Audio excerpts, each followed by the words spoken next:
సిద్దిపేట పట్టణంలో మాజీ మంత్రి ఎమ్మెల్యే హరీష్ రావు ఫ్లెక్సీలు కలకలం రేపుతున్నాయి. దమ్ముంటి రాజీనామా చేయి, అగ్గిపెట్టి హరీష్ రావు అంటూ ఫ్లెక్సీలు వెలిశాయి. 2 లక్షల రుణమాఫీ చేశాం, మీ రాజీనామా ఏడబోయే అంటూ పూజల హరికృష్ణ యువసేన పేరిట పట్టణంలోని పలు ప్రాంతాల్లో ఫ్లెక్సీలు ఏర్పాటు చేశారు.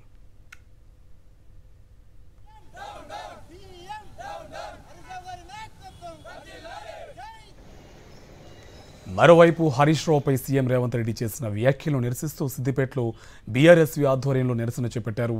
రేవంత్ రెడ్డి ఫ్లెక్సీపై ఫినాయిల్ పోసి బ్రష్తో శుభ్రం చేశారు. సీఎం వెంటనే రేవంత్ రెడ్డికి క్షమాపణ చెప్పాలని వారు డిమాండ్ చేశారు.